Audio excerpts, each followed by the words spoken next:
Agora abordando então a relação entre o eixo hipotálamo, hipófise e gônadas, mas para o sexo feminino.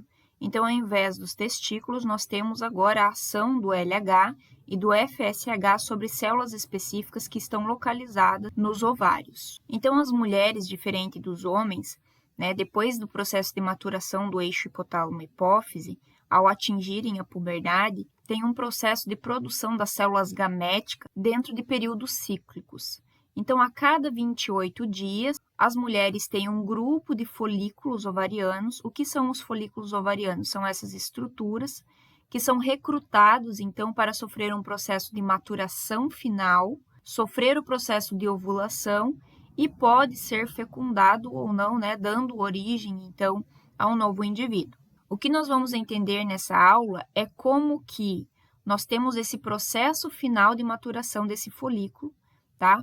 Como que a adenohipófise e esses hormônios LH e FSH controlam essa maturação final do folículo e como esses folículos produzem os hormônios progesterona, estradiol, testosterona, entre outros, que fazem o feedback com a adenohipófise e o hipotálamo e também coordenam as modificações no útero e também nas glândulas mamárias. Então, aqui eu tenho representado um corte de um ovário, tá?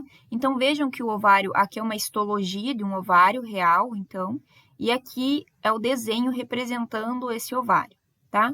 Então, todas as mulheres, elas têm o desenvolvimento dos folículos ovarianos, todos os folículos ovarianos, ainda durante o seu desenvolvimento na barriga da mãe.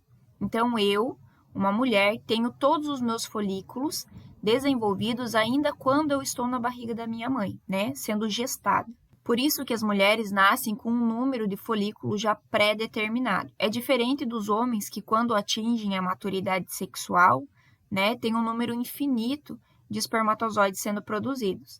As mulheres não, elas têm, então, esses folículos se desenvolvendo durante o seu desenvolvimento embrionário. Elas nascem com esses folículos, com parte desses folículos, e esses folículos, antes da menina atingir a maturidade sexual, antes da menina atingir a puberdade, eles se desenvolvem até o que nós denominamos de folículo secundário, tá? Então, eles vão se desenvolvendo até formar um folículo secundário. Quando a menina ainda não atingiu a maturidade sexual, esse folículo secundário ele não tem as quantidades ideais de FSH e de LH, que são aqueles hormônios produzidos pela adenohipófise, e então eles entram num processo de morte celular, involuem e morrem. A partir do momento que ocorre a maturação do eixo hipotálamo-hipófise e a menina agora atinge então a sua puberdade, as concentrações do hormônio FSH e LH se tornam ideais e permitem então que esses folículos secundários cresçam, dando origem a um folículo maduro que pode sofrer o processo de ovulação. Então, vejam, durante o desenvolvimento embrionário, nós temos a formação desses folículos, porém, esses folículos vão crescendo até formar um folículo secundário, então, do folículo primordial passa por o folículo primário, depois o folículo secundário. Se a menina ainda não atingiu a maturidade sexual, o eixo hipotálamo-hipófise ainda não está maduro, nós não temos o desenvolvimento final para o processo de ovulação, tá? Então, sofre atresia e esses folículos morrem antes de sofrer o processo de ovulação. Quando a mulher atinge, então, o seu período reprodutivo, a maturação do eixo hipotálamo-hipófise, os hormônios LH e FSH coordenam o processo final de maturação desse folículo secundário em um folículo maduro, permitindo, então, que ocorra a ovulação. E essa maturidade sexual, ela é observada quando nós temos, então, a menarca ocorrendo, ou seja, o primeiro ciclo menstrual, tá? A primeira menstruação demarca que o eixo hipotálamo-hipófise sofreu maturação. E o que é um folículo, então? Um folículo é essa estrutura específica aqui, tá? Com uma célula central que nós chamamos de oócito, tá? Essa célula aqui que vai ser fecundada pelo espermatozoide quando sofrer o processo de ovulação. E em torno do oócito nós temos diversas outras células. Cada núcleo desse, cada roxinho desse é um núcleo, tá? De uma célula específica, de células específicas que dão suporte para o desenvolvimento do oócito.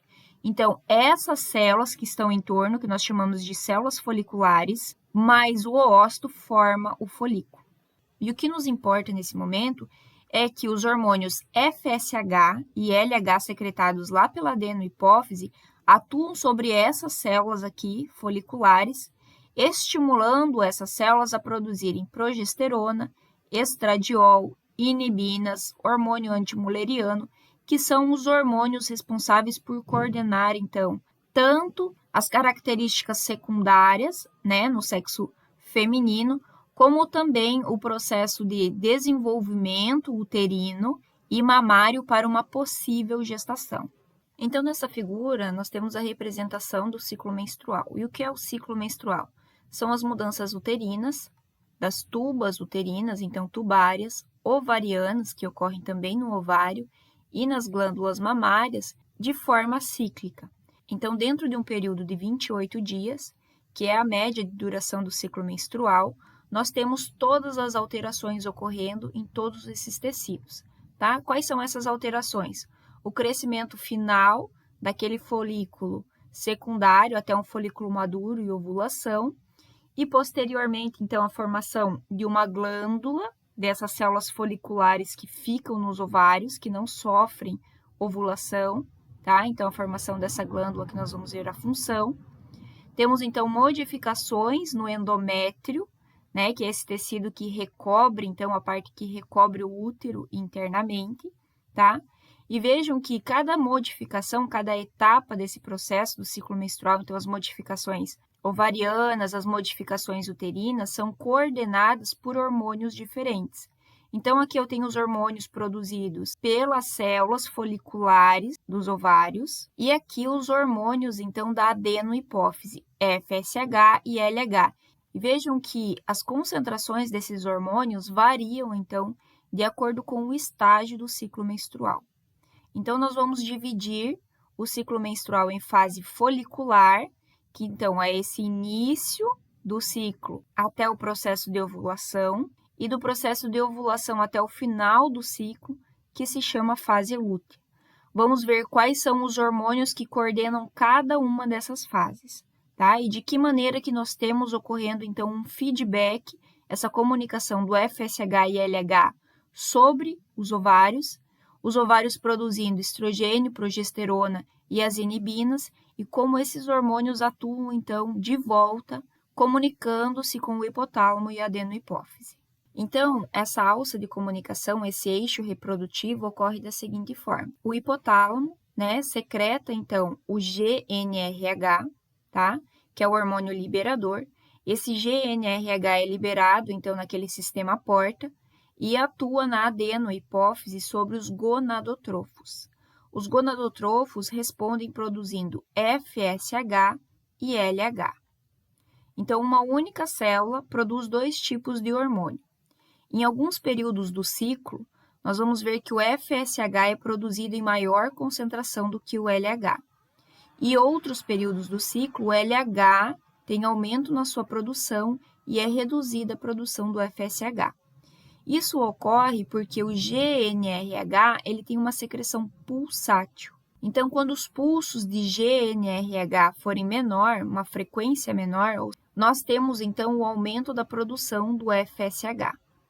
E quando esses pulsos no hipotálamo de GnRH forem uma frequência mais alta, então o hormônio produzido, especialmente pelos gonadotrofos em maior concentração, vai ser o LH. Esses hormônios, essas gonadotrofinas, FSH e LH, caem na corrente sanguínea e atuam sobre os ovários, especificamente nessas células foliculares, tá? Então, lembrem que esse é o folículo e as células foliculares, estimulando, então, a produção dos hormônios esteroides. Então, vejam que o folículo aqui, ele está dividido nessas células foliculares em umas células que são mais internas e células que são mais externas aqui. Essas células mais internas nós chamamos de células da granulosa. E as células aqui mais externas nós chamamos de células da teca. Então, o FSH e o LH agem de forma diferente em cada uma dessas células. Então, aqui eu tenho representando essa primeira fase, né, que é a fase folicular inicial do ciclo menstrual. Então, do primeiro dia até mais ou menos o 7º dia, nós temos essa fase folicular inicial. Do 7º ao 14º, nós temos a fase folicular tardia.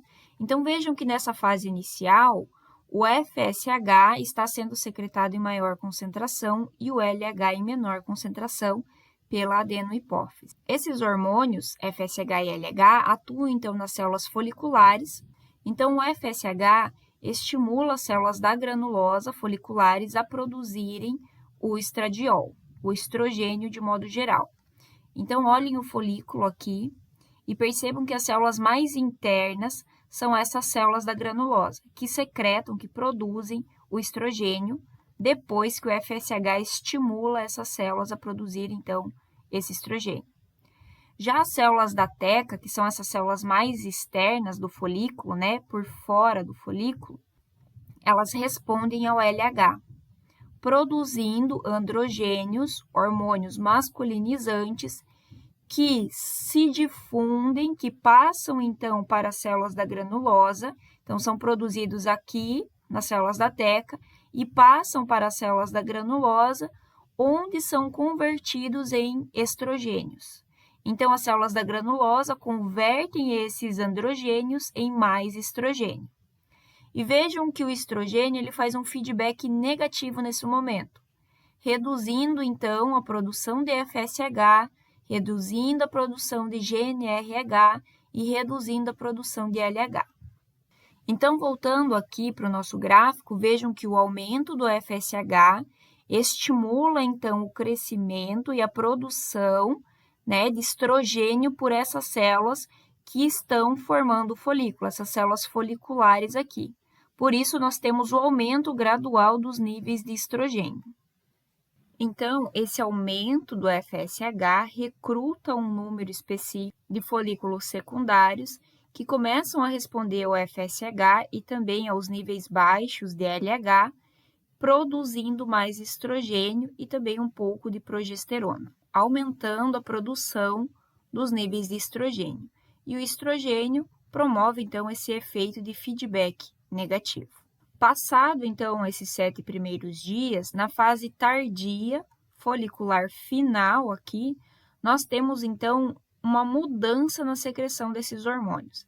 Vejam que daquele grupo de folículos que foi recrutado, um folículo passa a ser o folículo dominante. Então, ele responde mais à secreção do FSH. Nessa fase do ciclo, vejam que as células da granulosa estão produzindo grandes concentrações de estrogênio, passam a produzir também outro hormônio que se chama inibina. Isso em resposta ao FSH. O LH continua estimulando as células da teca a produzir androgênios, que são convertidos pela célula da granulosa em mais estrogênio. E as células da granulosa passam a secretar uma pequena quantidade de progesterona, nessa fase tardia, né, nessa fase final da fase folicular. Percebam aqui, então, que nós temos a redução da secreção do FSH, aumento da secreção do LH, e os níveis de estrogênio sobem, né, em grandes concentrações. Além disso, essa produção iniciada da progesterona. Essa combinação de altos níveis de estrogênio mais baixas concentrações de progesterona promove, então, um feedback positivo nesse momento. O que acontece? O estradiol, então, o estrogênio, ele promove um feedback positivo, aumentando os pulsos de secreção do GNRH. Assim como a progesterona também estimula o aumento da secreção do LH e aumenta os pulsos de secreção do GNRH. Lembrem que eu comentei que quando os pulsos de GNRH aumentavam em frequência, nós tínhamos a produção em maior concentração do LH e em menor proporção do FSH. Percebam que é o que está ocorrendo aqui. Nós temos a redução da secreção do FSH e o aumento da produção do LH. Então, nós temos o pico de secreção de LH, momentos antes do processo de ovulação. Então, algumas horas antes da ovulação, ocorre o pico de secreção do LH. E um processo muito importante na síntese hormonal, né, desses hormônios esteroides, é que as células tecais, então essas células que estão fora, né, do folículo, mas por fora do folículo, elas não conseguem converter esses androgênios, né, androstenediona e testosterona, de modo geral os dois são androgênios, no hormônio estradiol. Então, por isso que esses androgênios se difundem, passam então dessas células tecais para as células da granulosa, que são essas células mais internas do folículo, porque nessas células da granulosa existe a enzima aromatase. Essa enzima, então, converte, né, a androstenediona, que é um androgênio, em estradiol. Assim, a síntese de estradiol precisa de duas células, tanto as células tecais quanto as células da granulosa. Então, o pico de secreção do LH, ele ocorre horas antes, aproximadamente 32 horas antes da ovulação. E o LH é importante porque ele estimula todas essas alterações. Dentre elas, um processo inflamatório local, né? Então, é uma inflamação controlada nessa região do folículo, que está agora maduro, para que ocorra o rompimento, então, da cápsula que envolve o folículo e esse oócito sofra o processo de ovulação. Percebam aqui que, embora o oócito tenha ovulado, muitas das células, então essas células da teca e essas células da granulosa, permaneceram nos ovários. Então, essas células do folículo que permanecem nos ovários formam o que nós denominamos de corpo lúteo. Então, essa estrutura aqui apontada, né, essa estrutura que nós observamos que é um pouco mais clara do que o tecido ao redor, que é o corpo lúteo, por essas células, tanto da teca e células da granulosa que permaneceram nos ovários. Essas células, então, passam a secretar quantidades maiores de progesterona. Então, nós vamos ver que agora, após o evento da ovulação, que ocorre no 14º dia, tem-se a formação do corpo lúteo e o aumento da produção do hormônio progesterona. Então, essas células passaram por um processo que nós chamamos de luteinização, tá? E quem promove esse processo de luteinização é justamente o LH. O LH, então, ele atuou nas células da teca e no finalzinho, antes da ovulação, ele também atua nas células da granulosa, promovendo, então, essa luteinização, que são modificações nessas células específicas, levando ao aumento da produção da progesterona. Aqui, então, são imagens reais num processo de ovulação. Aqui tem-se o ovário, esse processo inflamatório do folículo maduro, e aqui, quando rompe, então, essa cápsula, e nós temos a ovulação ocorrendo. Então, agora nós passamos para essa segunda parte do ciclo menstrual, denominada, então, de fase lútea inicial. Vejam que houve uma mudança novamente na secreção dos hormônios.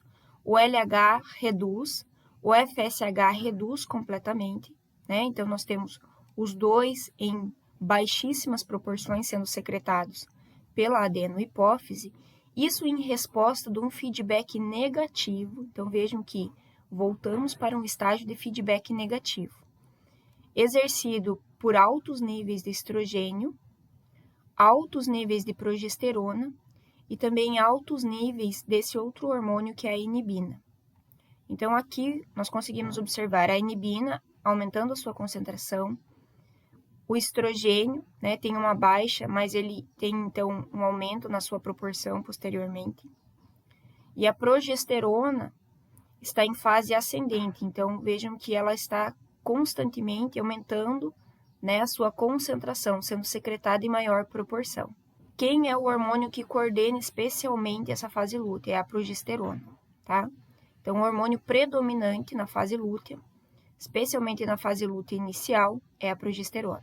Qual a importância de ocorrer esse feedback negativo nesse momento da fase lútea? Para que o FSH e o LH estejam em baixas concentrações e não recrutem novos folículos para maturar. Então, durante esse período, eu não tenho o recrutamento de novos folículos para o processo de ovulação, tá? Isso em resposta, então, desse feedback negativo. E o corpo lúteo, ele permanece, então, né, ele se forma logo após o processo de ovulação e permanece até quase o final do ciclo menstrual, aproximadamente 12 dias. Então, ele dura, né, do 14º até mais ou menos o 26º dia do ciclo menstrual. Então, eu deixei aqui um resumo da importância desse aumento da secreção de progesterona durante esse período da fase lútea. Então, uma das condições importantes é a manutenção do endométrio, que é a camada que reveste o útero, caso ocorra um processo de implantação. Nós temos a fecundação ocorrendo daquela célula, né, que foi ovulada, do oócito, e então a formação, o início da formação do embrião. Esse embrião, então, quando ele alcança o interior do útero, ele precisa se associar, se nidar a esse endométrio, né, para que ele possa, então, crescer. Então, nessa fase lútea tardia, no final do ciclo menstrual, já próximo dos 28 dias, o corpo lúteo ele passa a degenerar. O que significa isso? As células passam a morrer, tá?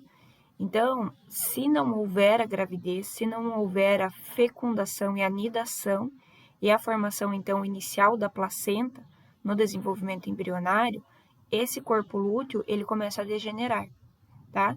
Então, os níveis de progesterona, percebam, tanto de progesterona como de estrogênio, né, aqui em vermelho, e de inibina, em azul, começam a reduzir.